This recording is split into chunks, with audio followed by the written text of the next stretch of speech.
Assalamualaikum warahmatullahi wabarakatuh. Innal hamdalillah nahmaduhu wa nasta'inuhu wa nastaghfiruh wa na'udzu billahi min shururi anfusina wa min sayyiati a'malina. May yahdihillahu fala mudilla lahu wa man yudlil fala hadiya lahu. Asyhadu an la ilaha illallah wahdahu la syarika lahu wa asyhadu anna Muhammadan 'abduhu wa rasuluh. يا أيها الذين آمنوا اتقوا الله حق تقاته ولا تموتن إلا وأنتم مسلمون.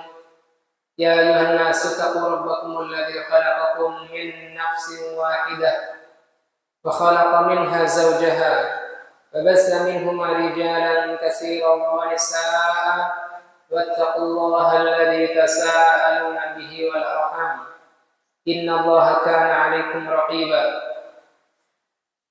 يا أيها الذين آمنوا اتقوا الله وقولوا قولا سديدا يصلح لكم أعمالكم ويغفر لكم ذنوبكم ومن يطع الله ورسوله فقد فاز فوزا عظيما.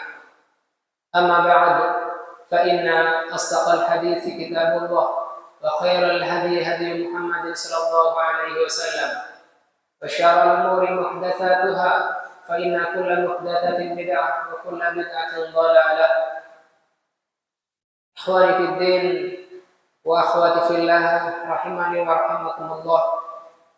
Alhamdulillah atas izin dan karunia dari Allah Subhanahu wa taala semata kita masih dipertemukan kembali dalam majelis yang insyaallah Subhanahu wa taala dimuliakan ini.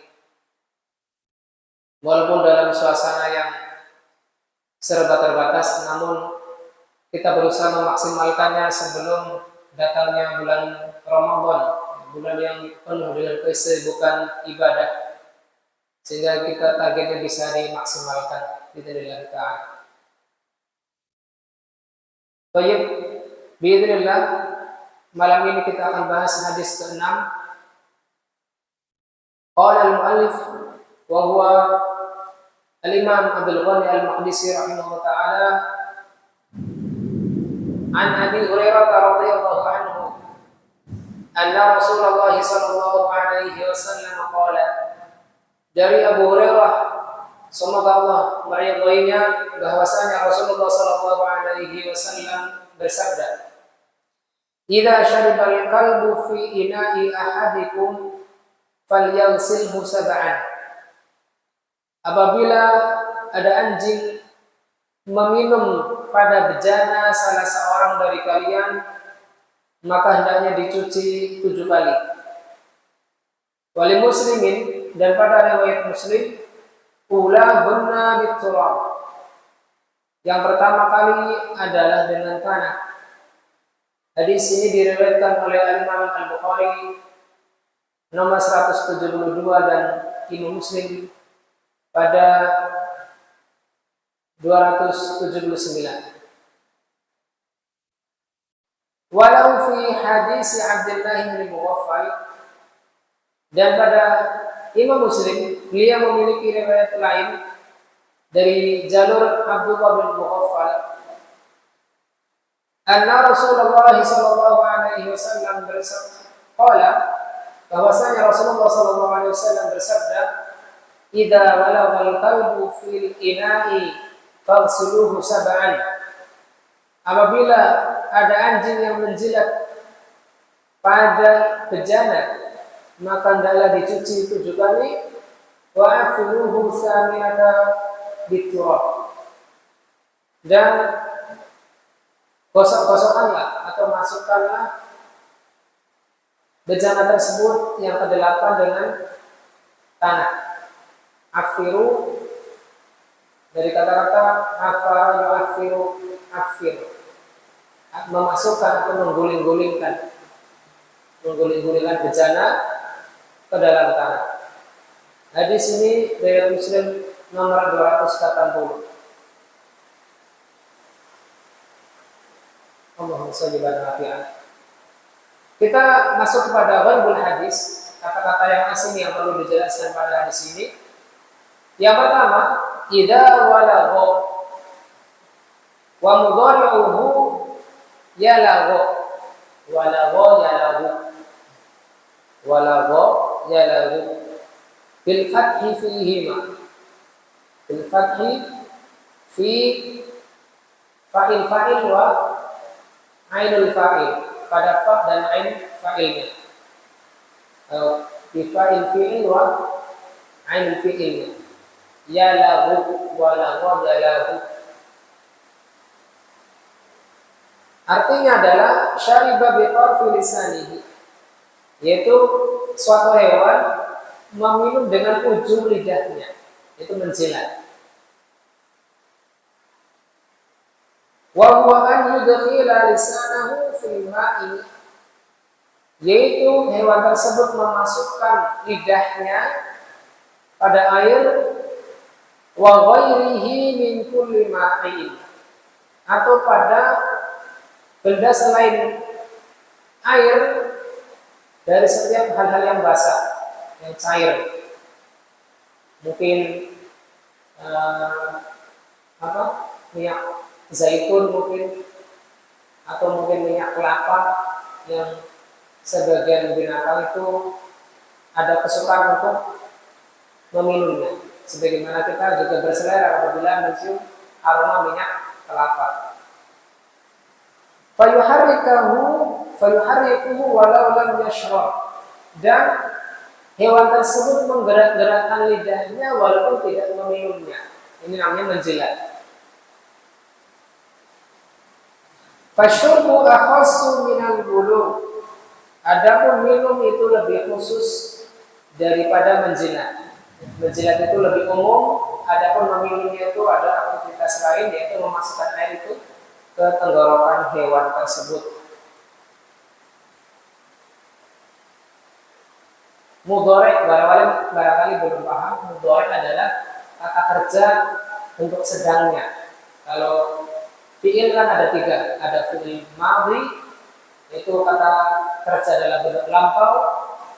Kemudian mudhari' kata kerja yang sedang dikerjakan, dan fi'il amr, kata kerja yang akan dikerjakan, yang belum terjadi. Kemudian yang kedua, afiruhu, masdarnya adalah at-ta'fir. At-ta'fir artinya adalah at-tamrighu fil afar, mengguling-gulingkan di debu. Jadi maksudnya adalah afiruhu adalah debuilah bejana tersebut. Maksudnya adalah diguling-gulingkan di tanah ataupun debu.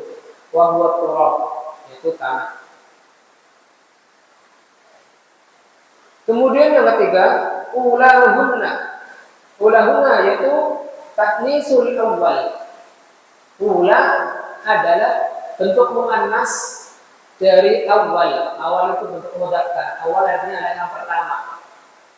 Ula juga sama artinya yang pertama, cuman ula itu adalah bentuk muannas dari awal. Kalau dalam bahasa Arab ada mudzakkar, ada muannas. Bentuk laki-laki, bentuk perempuan. Ya, ada yang hakiki, kayak mudzakkar pada laki-laki, pada seseorang, pada hewan. Ada yang bentuknya majazi, hanya perhiasan saja, semisal bumi, bulan itu, kalau matahari itu muannas, adapun qamar pada sebagian lafaz itu mudzakkar. Padahal itu enggak ada jenis kelaminnya, hanya pengibaratan saja. Wal ha'u dhamirul marrat. Ulahunna, kata hunna ini adalah kata ganti untuk marrat, beberapa kali. Jadi yang pertama kali artinya ulahunna artinya pertama kali. Wajah fi ba'd riwayat, dan ada di sini datang dari beberapa riwayat yang lain dengan lafaz awwaluhunna, jadi dalam bentuk mudzakkar. Bukan ulahunna tetapi awwaluhunna bilafzil mudzakkar. Li'anna ta'nitsal marrah ghairu haqiqi. Karena pemuanasan dari kata-kata marroh itu tidak ada wujudnya yang hakiki. Jadi dua-duanya bisa benar. Bisa benar. Sebagaimana pada beberapa kata dalam bahasa Arab itu bisa masuk ke kategori mudzakkar dan pada saat yang lain bisa masuk kategori muannats. Kita masuk ke makna mujmal atau kata global. Makna dari hadis ini secara global adalah la makanal kalbu tatkala anjing minal hayawanatil mustaqroha termasuk dari hewan yang menjijikkan al mustaqroha allati tahmilu katsiran minal aqdar wal amrad yang mana anjing tersebut membawa banyak kotoran dan penyakit. Hewan tersebut menjijikkan karena sebabnya adalah banyak membawa kotoran dan penyakit.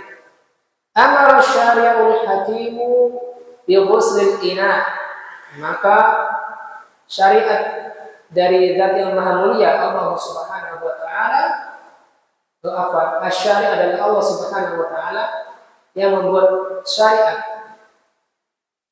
yang mana Allah Subhanahu wa taala adalah Zat yang Maha bijaksana, memerintahkan untuk mencuci bejana alladzi walagha fihi sab'a marrat atau alladzi buligha fihi sab'a marrat, yang mana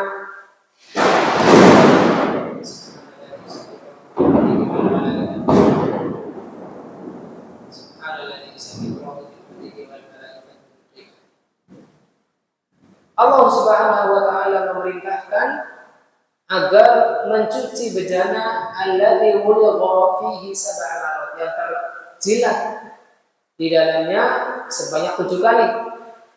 Al-ula minhunna mahsubatun bit-turab, yang pertama kali dengan disertai tanah, liyatiyal ma'u ba'daha, lalu setelah pertama kali itu dicampur dengan tanah, setelahnya itu dibilas sebagai pembilasan dengan air setelahnya. Fatasun nadhafatu tammatu min najasatihi wa dararihi, maka dengan cara seperti ini akan diperoleh kebersihan yang sempurna dari najisnya air liur anjing dan bahaya yang akan mungkin ditimbulkannya. Ada beberapa ikhtilaf, tetapi di sini penulis yaitu Syekh Abdullah bin Abdurrahman Al-Basam tidak memperpanjang khilaf-khilaf yang dibicarakan tentang air liur anjing ini. Mungkin bisa diluaskan pembahasannya nanti pada kitab Bulughul Maram insyaallah taala. Kata beliau, "Hunaka khilafatun lil ulama'i fi asya'in." Di sana ada beberapa khilaf, perbedaan pendapat ulama pada beberapa hal. Di antaranya, hal yajibut tasbihu wa tatribu, apakah wajib harus 7 kali dan harus menggunakan air harus menggunakan tanah. Apakah boleh diganti dengan sabun misalnya? Walamma kana al-qaul haqqu wa ma yustafadu min hadzal hadis as-sahih al-wadih, tatkala ucapan yang benar atau ucapan yang kuat yang kita bisa mengambil faidah dari hadis yang sahih ini, darabna 'anil iqalati fi dzikriha sabhan, kita cukupkan dari memperpanjang dari pembicaraannya, dari penyebutan khilaf-khilaf tersebut dalam beberapa halaman, sehingga beliau tidak memperpanjang penyebutan perbedaan-perbedaan ulama tersebut. Karena apa? Yang rajih, yang kuat ternyata sudah disebutkan di dalam hadis, sehingga beliau mencukupkan perrajihannya. Li'annaha la tu'tamadu ala adillatin sahihatin wadihah, Karena hal itu tidak muktamad dari sisi pendalilan yang sahih lagi jelas. Nanti akan jelas, kita lihat dari faedah yang beliau sebutkan.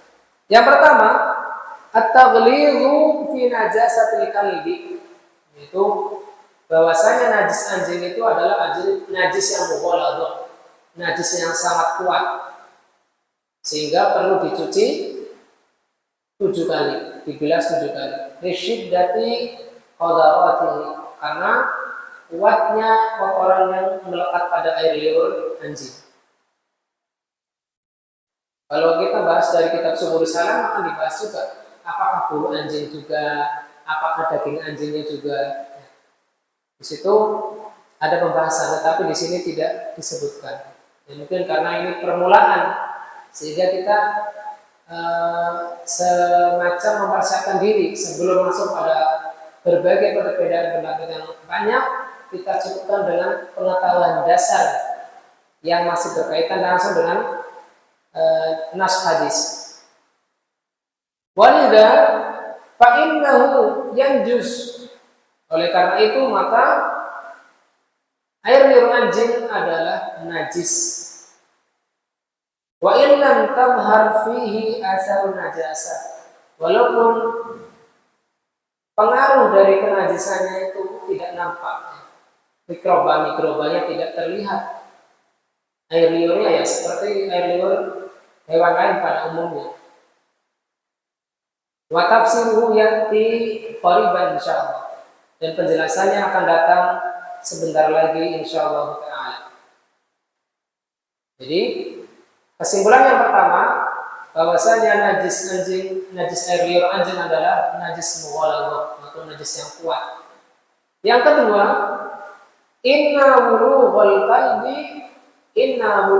qalbi fi ina'in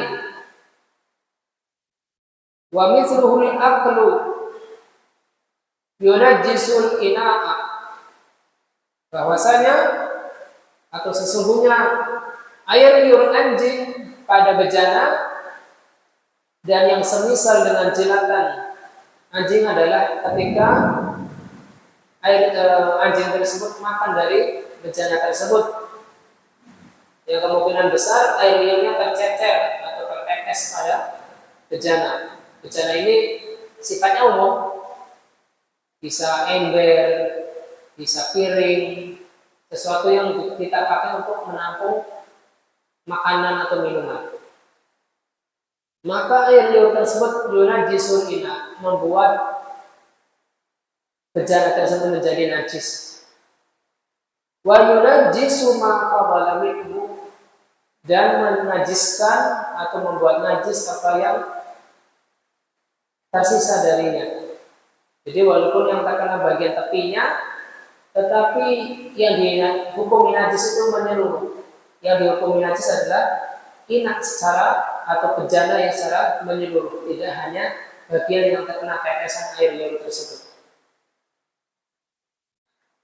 Kemudian faidah ketiga, wujubu ghuslin ma buligha fihi, wajib mencuci apa yang telah terjilat dari bejana sab'a marrat, dengan jumlah cucian 7 kali. Kemudian yang keempat, wujubu istimali at-turabi, wujubu istimali at-turabi marratan, wajib menggunakan tanah 1 kali. Wal aula an yakuna ma'al ula liya'tiyal ma'u ba'daha, dan lebih utamanya adalah menggunakan tanah tersebut pada giliran yang pertama, bukan giliran yang ke-8 atau ke-7. Tetapi yang pertama kali digosok-gosokkan, guling-gulingkan dulu ke tanah, baru itu dibilas dengan air setelahnya.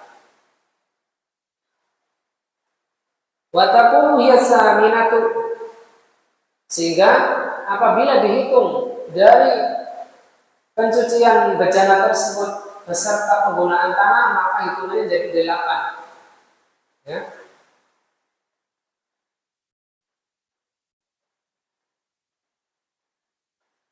Wa takunu hiya saminah yang ke-8.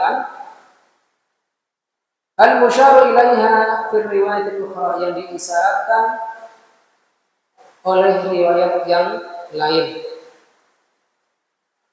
Ya. Walaupun disebutkan dalam riwayat Abdullah bin Mughaffal wa akhiru saminata biturab, dan bebuilah bejana tersebut dengan tanah pada kali ke yang 8, tetapi yang lebih utama adalah penggunaan tanah itu di kali yang pertama. Walaupun boleh diguling-gulingkan ke tanahnya pada kali yang 8, tapi menjadinya ini jadi 9 kali ya. Yang air sampai 7 kali, yang ke-8 baru tanah. Tentunya masih ada tanah yang belepotan di bejana tersebut, maka bilas jadi 9. Jadi apabila kita mencampurkannya atau mentahlikkannya di tanah pada kali pertama, maka hitungannya cukup jadi 8 kali. Wala farqa, dan tidak ada perbedaan baina an yutarriha al-ma'u 'ala turab, apakah dengan menuangkan air di tanah, awit turabu 'ala al-ma', apakah tanah tersebut dicampurkan ke air, atau an ya'khudha turabu al-mukhtalaq bil ma', ataukah mengambil tanah yang sudah tercampur dengan air, itu undut ya mungkin ya, tanah yang sudah tercampur dari awal, tanah yang mengandung air itu tanah kayak semacam undut ya, atau lumpur, bayu usilu bihi, dan dicucikan pada bejana tersebut. Amma mashu mawdi'in najasa biturab fala yujzi, adapun mengusapkannya daerah atau area yang terkena najis hanya dengan tanah, digosok-gosokkan tanpa dibilas dengan air, maka ini tidak cukup, tidak mencukupi. Ini faedah yang keempat. Yang kelima, inna maqama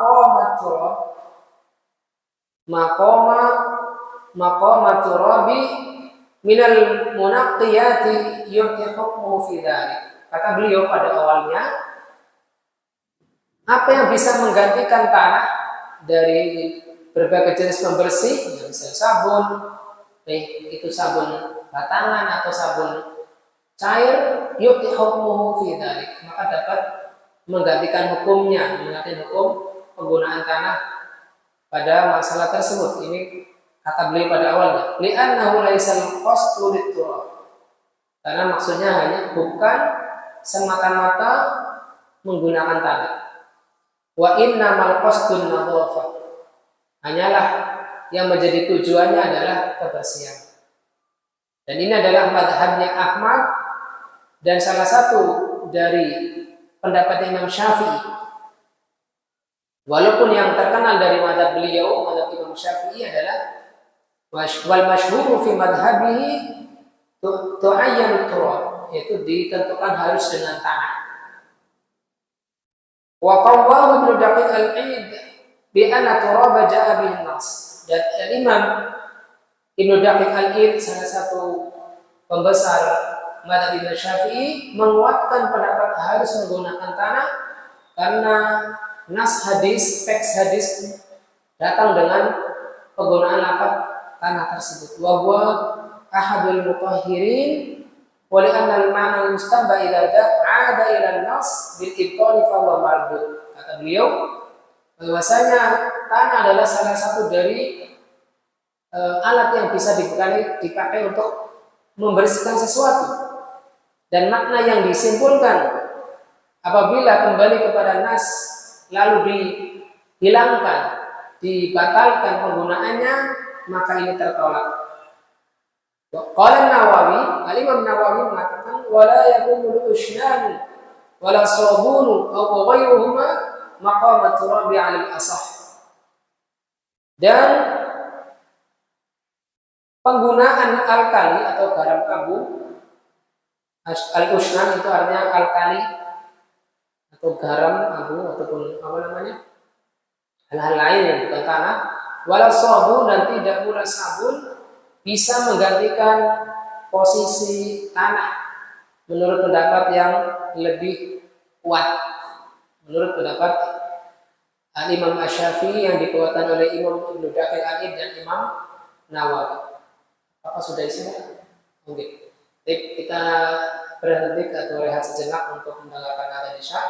Wassalamualaikum warahmatullahi wabarakatuh wa ala alihi wasallam. Wa akhiru da'wana alhamdulillahi rabbil alamin.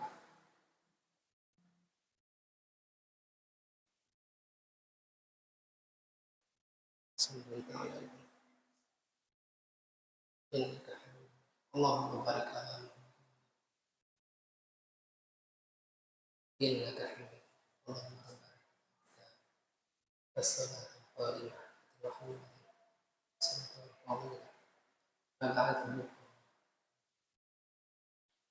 Bismillah, alhamdulillah hamdan katsiran thayyiban mubarakan fihi kama yuhibbu rabbuna wa yardah. Asyhadu an la ilaha illallah wahdahu la syarika lah wa asyhadu anna Muhammadan abduhu wa rasuluhu amma ba'd. Kita lanjutkan.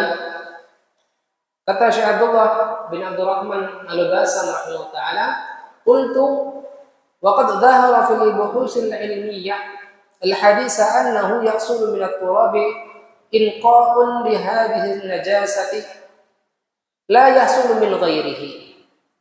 Telah nampak pada penelitian ilmiah populer yang terbaru bahwasanya tercapai dari tanah kebersihan dari jenis najis ini apa yang tidak bisa dicapai dengan selainnya.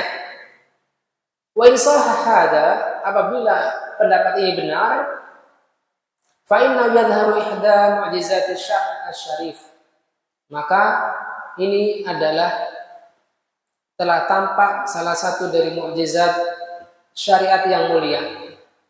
Sehingga tentunya yang lebih utama adalah dengan penggunaan tanah apabila memungkinkan. Tetapi apabila tanah sudah tidak ada misalnya, maka boleh menggunakan sabun. Nah, ini tentunya langka ya. Hal ini dikuatkan oleh beliau, wa lafdhu 'affiruhu yu'ayyidu ikhtisasat turab. Katakan Nabi SAW, 'affiruhu, yaitu guling-gulingkanlah. Itu menguatkan pengkhususan tanah. Li'annal afara, secara bahasa afar artinya adalah wajhul ardi wat turab, yaitu dari permukaan bumi dan termasuk juga tanah. Itu afar atau debu, sehingga tidak bisa digantikan ataupun memudahkan kita penggunaan sabun dan lain-lain. Yang keenam, jadi di akhir pendapat beliau bahwasanya Syekh Abdullah bin Abdurrahman itu lebih menguatkan penggunaan debu dari penggunaan sabun. Yang keenam, azamatu hadhihi syariati al-mutahharah. Agungnya syariat yang mulia ini. Agungnya syariat yang suci ini. Wa annaha tanzilun min hakimin khabir. Karena syariat ini turun dari Allah Subhanahu wa taala yang maha bijaksana lagi maha mengetahui. Wa anna muaddiha salawatullahi wa salamuhu alaihi lam yantiq 'anil hawa, dan bahwasanya penyampai syariat ini yaitu Nabi Muhammad sallallahu alaihi wasallam, beliau tidak berkata yang keluar dari hawa nafsu. Ma yantiqu 'anil hawa in huwa illa wahyun yuha. Ya, tidaklah beliau sallallahu alaihi wasallam berucap dengan hawa nafsunya, melainkan apa yang diwahyukan kepada beliau. Wa dzalika anna ba'd al-ulama hara fi hikmati hadha at-taghlidh fi hadhihi an-najasah. Hal itu karena sebagian ulama itu merasa bingung dari hikmah pentaglidan najis ini, itu hikmah dari penguatannya. Mengapa kok najis pada air liur anjing ini dikuatkan? Ma'annahu yujadu ma huwa mislha ghalabah. Padahal kita bisa mendapati selain air liur anjing itu juga termasuk najis yang kuat, yang berat. Walam yashdud fit tadhhir minha, tetapi tidak dikuatkan, tidak disangatkan cara mencucinya, itu dengan membilas 7 kali. Misalnya babi itu kan daging babi itu najis, tapi apa? Tidak disebutkan cara mencucinya itu sampai dibilas 7 kali. Misal inaknya orang-orang kafir dipakai untuk memasak daging babi, tetapi tidak disebutkan membilasnya dengan semisal jilatan air liur anjing. Wallahu a'lam. Hatta qala fariqun minal ulama, sampai ada beberapa golongan dari ulama mengatakan inna tathhira ala hadhil kayfiyati min wulu'il qalbi ta'abbudiyun. Sesungguhnya cara mencucikan bejana dengan kaifiyah ini, dengan tata cara ini dari jilatan anjing adalah ta'abbudi. Sifatnya ta'abbudi itu bukan disebutkan ada taklilnya, tidak disebutkan karena ada alasannya. Ya, tadi sebagaimana disebutkan oleh Syekh Abdullah, taklilnya adalah an-nadhafah, kebersihan. Sehingga beliau pada awalnya boleh menggunakan sabun. Tapi menurut beberapa ulama yang beliau nukil ini, bahwasanya ini sifatnya ta'abudi, hanya kita ikuti saja kaifiyahnya, nggak perlu kita ganti. Misalnya nggak perlu diganti 7 kali, cukup dengan clean misalnya 1 kali, maka itu tidak boleh karena ini sifatnya ada sisi ta'abudinya. La tuqalu hikmatuhu, yang hikmahnya tidak bisa dilogikakan. Hatta ja'at tibul hadisu biktisyafatihi wa mukabbiratihi, sampai ada dokter modern yang menemukannya dengan penemuan mereka dan mikroskop yang mereka gunakan. Fa asbata anna fi lu'abil kalbi, dan ditetapkan pada air liur anjing mikrobat, ya, mikrobat itu apa? Mikroba wa amradan fatakah, ada kuman-kuman penyakit yang fatal ataupun mematikan. La yuziluhal ma'u wahdahu, yang tidak bisa dihilangkan dengan air semata. Tidak bisa dihilangkan mikroba pada air liur anjing itu dengan bilasan air semata, harus dengan tanah. Ini termasuk keajaiban yang Allah Subhanahu wa taala berikan pada tanah sehingga bisa memadamkan bahaya air liur anjing. Fa subhanal alimul khabir wa hani'an lil muqinin wa wailan lil jahidin. Maha suci Allah Subhanahu wa taala yang Maha mengetahui lagi Maha mengkhabari, dan ucapan selamat bagi orang-orang yakin dan kecelakaan bagi orang-orang yang menyaksikannya atau meragukannya. Kemudian faidah yang ke-8, zahirul hadisi annahu 'amun fi jami'il kilab. Zahir atau apa yang nampak dari hadis ini adalah umum untuk semua jenis anjing. Amal kilabul lati adina syari'u ittikhadhiha, adapun anjing-anjing yang diizinkan oleh Allah Subhanahu wa taala dalam penggunaannya, mithlu kilabil sayd, semisal anjing buruan yang dipakai untuk membantu memburu binatang, wal hirasah, ataupun anjing penjaga kebun agar tidak ada babi yang masuk, wal masyah, ataupun anjing yang dipakai untuk menggembala domba itu juga sama fungsinya agar melindungi domba dari terkaman hewan buas atau serigala. Faqad qila inna ijabil ghusli ala ma yahsul minha fihi harajun. Sesungguhnya keharusan mencuci apa yang terkena dari air liur anjingnya, dari jenis-jenis anjing tadi, anjing buruan, anjing penjaga maupun anjing yang dipakai untuk menggembala domba, apabila harus dicuci dengan 7 kali yang seperti yang tadi, maka ini ada haraj, ada masyaqqah, ada hal yang memberatkan. Farrukhsatu bittikhadhiha qarinatun taqudu ila takhsis tasbi'i bi ghairiha. Maka keringanan menggunakan anjing buruan, anjing apa tadi? Anjing menjaga kebun ataupun anjing penggembala, itu menuntun kita pada penggunaan pengkhususan 7 kali bilasan itu untuk anjing-anjing selainnya.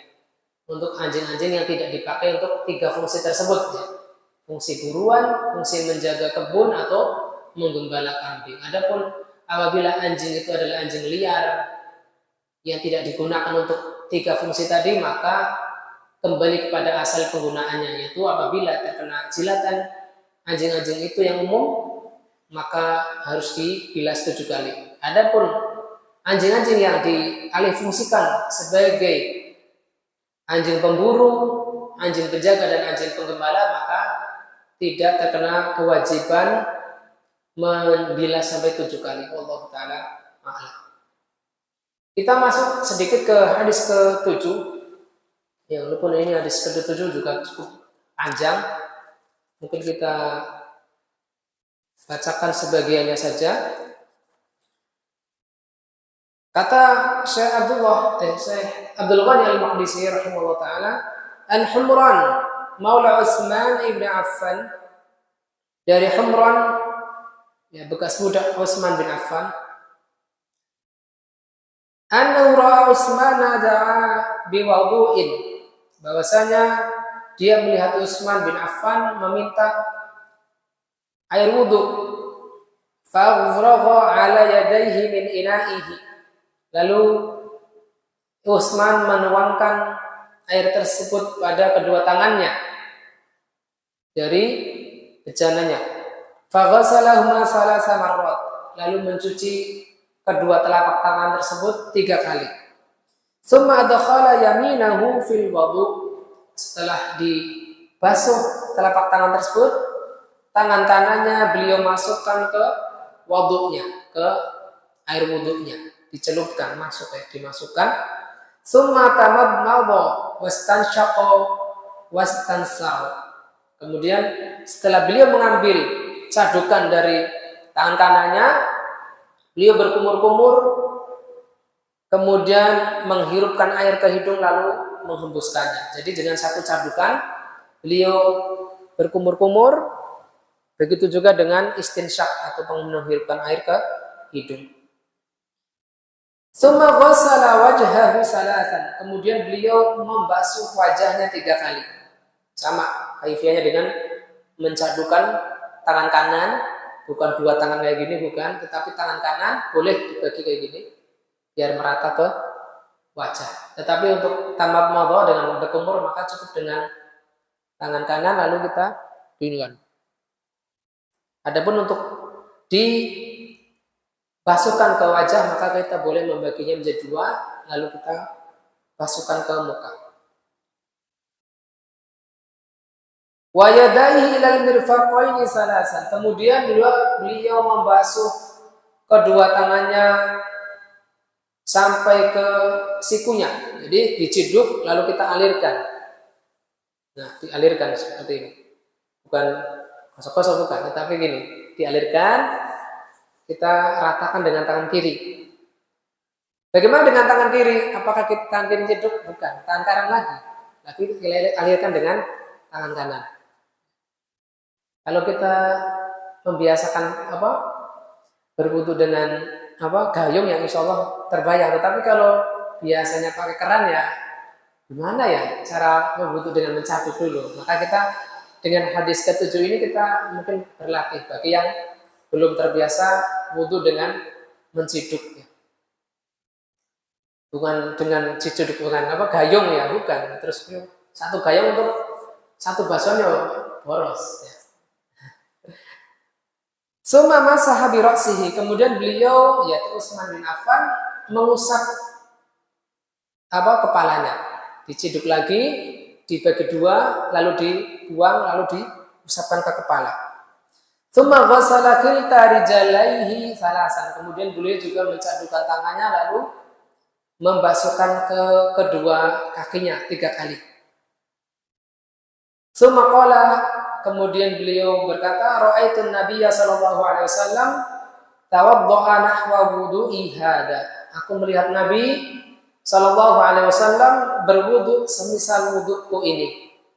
Wa qala, dan Rasulullah sallallahu alaihi wasallam bersabda, man tawadda'a nahwa wudu'i hada, barang siapa yang berwudu semisal wuduku ini, tsumma shalla rak'ataini, kemudian setelah itu dia salat 2 rakaat, la yuhaddisu fihi ma nafsahu, yang pada kedua rakaat tersebut dia tidak berbicara kepada dirinya, yaitu tidak mengikuti lintasan-lintasan pikirannya, ghafarallahu lahu ma taqaddama min dzambi, maka Allah Subhanahu wa taala akan mengampuni apa yang telah berlalu dari dosa-dosanya. Hadis ini diriwayatkan oleh Al-Bukhari dan Muslim. Al-Bukhari nomor 164 dan Imam Muslim nomor 226. Kita bahas sedikit gharibul hadis. Yang pertama adalah al-wadu'un. Wadu di fatahan wawunya, bukan wudu tetapi wadu. Kata beliau, wadu adalah al-ma'ul ladzi yatawaddau bihi. Wudu artinya adalah air yang digunakan untuk berwudu. Adapun wudu adalah aktivitasnya. Wudu adalah aktivitas berwudunya. Adapun wudu adalah air yang dipakai untuk berwudu. Jadi ini wazannya itu berlaku juga untuk sahur ya. Sahur dan suhur. Kalau sahur itu adalah makanan yang dipakai untuk makan sahur. Kalau suhur adalah aktivitas makan sahurnya. Sehingga apabila ada orang sahur berarti dia lagi minta makan sahur. Ya. Sahur itu artinya makanan ataupun hal-hal yang dikonsumsi ketika suhur. Dengan wazan semisal wudu dan wudu. Qala Nawawi, Imam Nawawi berkata, yuqalu al-wudu'u wa tuhuru bi dhammi awwalihima idza urida al-fi'lu alladhi huwa al-masdar. Al-wudu dan tuhur dengan mendomahkan awal dari keduanya apabila yang dimaksudkan dengannya adalah perbuatan, yaitu masdarnya. Masdar dari tawadda'a yatawadda'u, wadda'a yada'u wudu'an, tahara yataharu tuhuran, itu adalah perbuatannya. Wa bi fathi awwalihima idza uridal ma'u alladhi yatatahharu bihi, dan difathahkan huruf pertamanya yaitu wawunya apabila dimaksudkan dengannya adalah air yang dipakai untuk bersuci.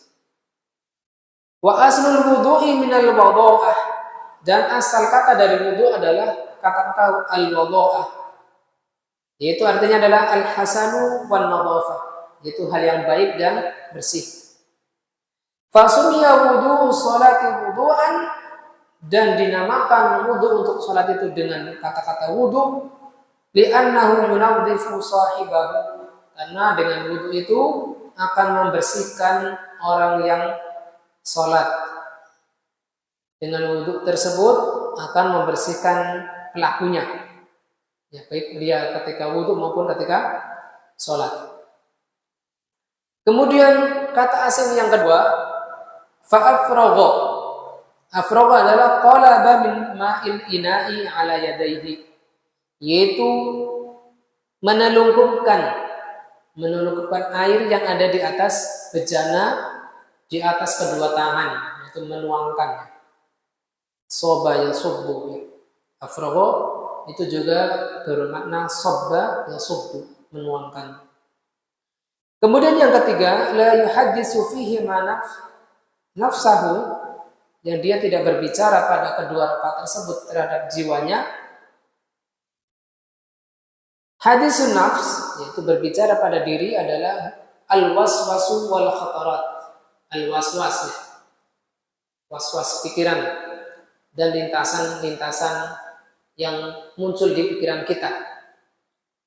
Wal muradu biha huna maka nafi syu'unid dunya, dan apa yang dimaksudkan pada hadis tersebut adalah apabila waswasnya dalam masalah duniawi, yakni fala yastarsilu fi dzalik, apabila waswas tersebut terurai, yakni pas terurai mempengaruhi seseorang pada salatnya sehingga dia tidak khusyuk melaksanakan 2 rakaatnya.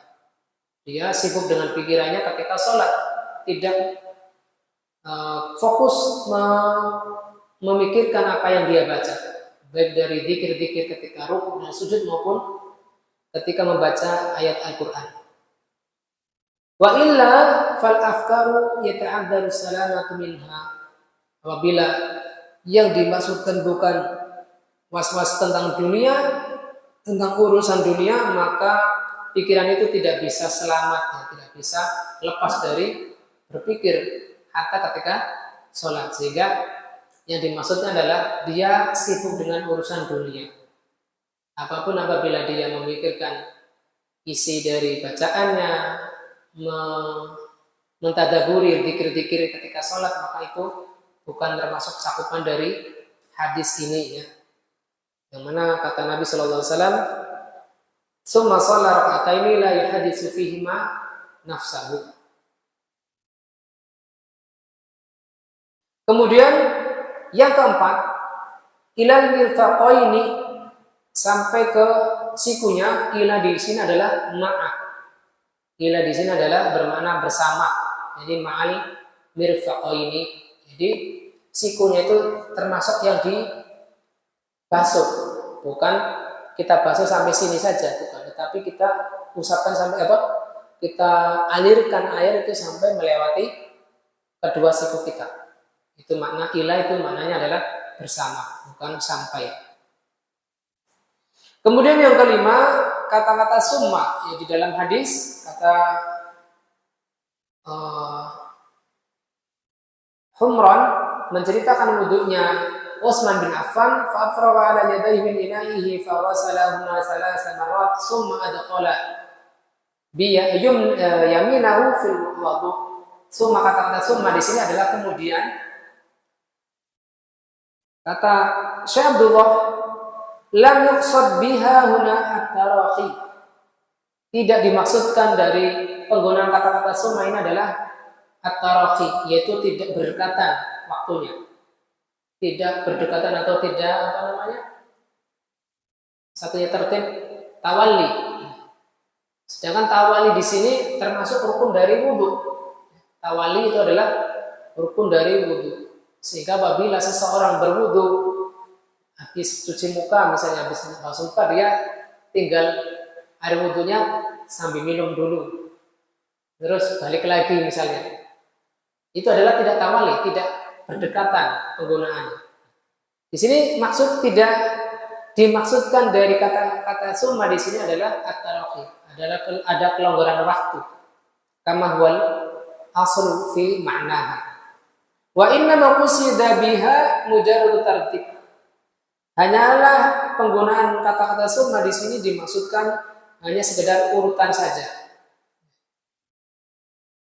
Waqad asyara Ibnu Hisham fil Mughni, dan telah diisyaratkan oleh Ibnu Hisham di dalam kitab Al-Mughni, war-Radi fi Syarhil Kafiyah, dan diisyaratkan pula oleh Ar-Radi dalam Syarah Al-Kafiyah, ila annaha qad ta'ti li mujarrad tartib. Ya, jadi penggunaan kata-kata summa ini bukan hal yang sebagaimana makna asalnya, itu ada kelonggaran jeda antara satu gerakan dengan gerakan wudu yang lain, tapi hanya mengisyaratkan adanya urutan-urutan itu saja. Ya, karena dalam nahwu apabila gerakannya itu berdekatan itu penggunaannya dengan kata-kata fa. Misalnya hadis Nabi sallallahu alaihi wasallam, "Idza kabbara fakabbir." Apabila imam bertakbir maka hendaknya makmum ikuti dengan segera bertakbir, tidak mengulur-ulur waktu takbir makmum sehingga misalnya sampai wala dhalin dia baru takbir. Tapi apabila dia mendengar imam bertakbir maka segeralah ikut bertakbir. Begitu juga dengan gerakan wudu. Ya. Jadi kita ikutkan gerakan satu dari rukun satu ke rukun yang lain dalam waktu berdekatan dan berurutan. Yang keenam, nahwa wudu'i. Ja'a fi ba'd al-fadhil hadzal hadis. Ada sebagian hadis yang datang dengan lafaz misla wudu'i hadza. Nahwa dan misla. Wa makna nahwa wa misla mutafawitun. Kata-kata nahwa dan misla itu berbeda atau berlainan. Fa inna lafdhata misla taqtadi dhahiral musawah min kulli wajhin. Karena penggunaan kata misla itu berkonsekuensi adanya kesamaan dari segala jenisnya, dari semua sisinya. Adapun nahwa fama tu'ti ma'nal misliyah illa majazan. Tidak memberikan makna kesamaan dari segala sisinya, hanya kesamaan dari sisi majaznya, perhiasan saja. Wal majazu huna muta'ayyinun, karena majaz itu di sini adalah telah ditentukan li'tibati sawabil bil mumasalah. Ya, apabila orang itu sama wudunya dengan kesamaan dari berbagai sisi, tentunya hal ini tidak memungkinkan karena tentunya pahala wudunya beliau sallallahu alaihi wasallam dengan wudunya kita walaupun sama dari sisi kaifiyahnya tentu berbeda dari sisi pahalanya. Jadi penggunaan kata-kata misla wudu'i hadza pada riwayat yang lain hanya makna secara misliyah, secara majaz saja, tidak dari sisi pemberian pahala dari Allah Subhanahu wa taala kepada kita. Ya, jadi hanya dari kesamaan kaifiyah atau tata cara semata, tetapi tidak sama dengan sisi lain, yaitu misalnya pahala dari Allah Subhanahu wa taala tidak sama dengan pahala pemberiannya kepada kita dari sisi pahala wudu. Kemudian kita masuk ke makna global dari hadis ini. Ishtamala hadzal hadisul 'azim, hadis yang mulia ini, yang agung ini berisi ala sifatil kamilah, berisi ada sifat yang menyeluruh, yang kamil, yang sempurna. Li wudu'in Nabi sallallahu alaihi wasallam, menjelaskan sifat yang sempurna atas wudu' Nabi sallallahu alaihi wasallam. Fa inna Utsman radhiyallahu anhu min husni ta'limihi wa tafhimihi 'allama sifat wudu'in Nabi sallallahu alaihi wasallam bi tariqi amaliyatin. Karena Utsman, semoga Allah meridhoinya, dengan kebaikan tata cara pengajaran beliau dan bagaimana memahamkannya beliau kepada audiens, ya, kepada orang yang memperhatikan wudunya Utsman, allamahum sifat wudu'in Nabi, beliau mengajarkan mereka tata cara atau sifat wudunya Nabi dengan cara diamalkan langsung, dengan tata cara amaliyah. Liyakuna ablagha tafahumaha, liyakuna ablagha tafahuman, sehingga orang-orang yang menyaksikan wudunya Utsman bisa mencapai pada pemahaman yang tepat, yang sempurna. Wa atamma tasawwuran fi adhanihim, dan gambaran mereka terhadap wudhunya Nabi Shallallahu Alaihi Wasallam itu lebih sempurna pada pikiran-pikiran mereka. Fa inna da'a bi ina'in fihi ma'un, karena Utsman radhiyallahu anhu meminta bejana air yang di dalamnya ada air, wali alla yulawisahu, agar beliau tidak mengotori tangan beliau, lam yughmis yadahu fihi. Nah, Utsman tidak mencelupkan tangan beliau, tapi tadi dikucurkan terlebih dahulu. Wa inna masabba'a ala yadayhi salasa marrat. Hanyalah beliau menuangkan di atas kedua tangannya dengan bejana tersebut 3 kali. Ini agar tidak mengotori air di bejana tersebut pada permulaannya. Hatta nadhafata, sampai kedua tangan tersebut bersih. Wa ba'da dzalik, lalu setelah itu adkhala yadahu al-yumna fil ina. Utsman memasukkan tangannya yang kanan pada bejana tersebut. Wa akhadha biha ma'an, lalu beliau juga mengambil dengan tangan kanannya air tamadmadha minhu wastanshaqqa, yang dari air tersebut dia berkumur-kumur dan menghirupkan air ke hidung. Summa ghassala wajhahu salasa marratin, kemudian beliau membasuh wajahnya 3 kali. Summa ghassala yadayhi ma'al mirfaqaini salasan, dan beliau membasuh kedua tangannya sampai ataupun bersama sikunya 3 kali. Summa masaha jami'a ra'sihi marratan wahidatan, kemudian beliau mengusap itu berarti tidak mengalirkan air, dia mencaduk air, membaginya dengan tangan kiri lalu membuangnya, tidak mengalirkan air yang ada di tangan kedua telapak tangannya langsung ke kepala, tetapi dibuang terlebih dahulu.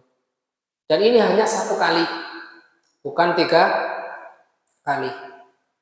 Ya, sebagaimana penelitian sedikit saya tentang lafaz-lafaz hadis ini, yang menyebutkan tentang kaifiyah wudu itu tidak ada satupun lafaz yang menyebutkan mengusap kepala itu 3 kali. Hanya semuanya itu 1 kali. Tsumma ghassala rijlaihi ma'al ka'baini salasan, kemudian beliau membasuh kedua kakinya bersama tumitnya 3 kali. Falamma faragha radhiyallahu anhu min hadha tatbiq, lalu tatkala beliau selesai dari praktek ini, akhbarahum annahu ra'an nabiyya sallallahu alaihi wasallam tawadda'a mithla hadzal wudu. Beliau memberitahukan atau mengkhabarkan kepada mereka bahwasanya beliau melihat Nabi sallallahu alaihi wasallam berwudu semisal wudu yang beliau kerjakan. Walamma faragha sallallahu alaihi wasallam min hadzal wudu'i al-kamil, akhbarahum annahu man tawadda'a mithla wudu'ihi wa shalla rak'ataini muhdiran qalbuhu baina yaday rabbih azza wa jalla fihima fa innahu bi fadlihi ta'ala yujazihi ala hadzal wudu'il kamil. Tatkala Nabi sallallahu alaihi wasallam, sebagaimana diceritakan oleh Utsman, selesai dari wudu tersebut yang sempurna, Nabi sallallahu alaihi wasallam memberitahukan mereka bahwasanya siapa yang berwudu semisal wudunya beliau dan sholat 2 rakaat menghadirkan hatinya di hadapan Allah Subhanahu wa taala pada kedua rakaat yang dia kerjakan, maka sesuai dengan karunia Allah taala memberikan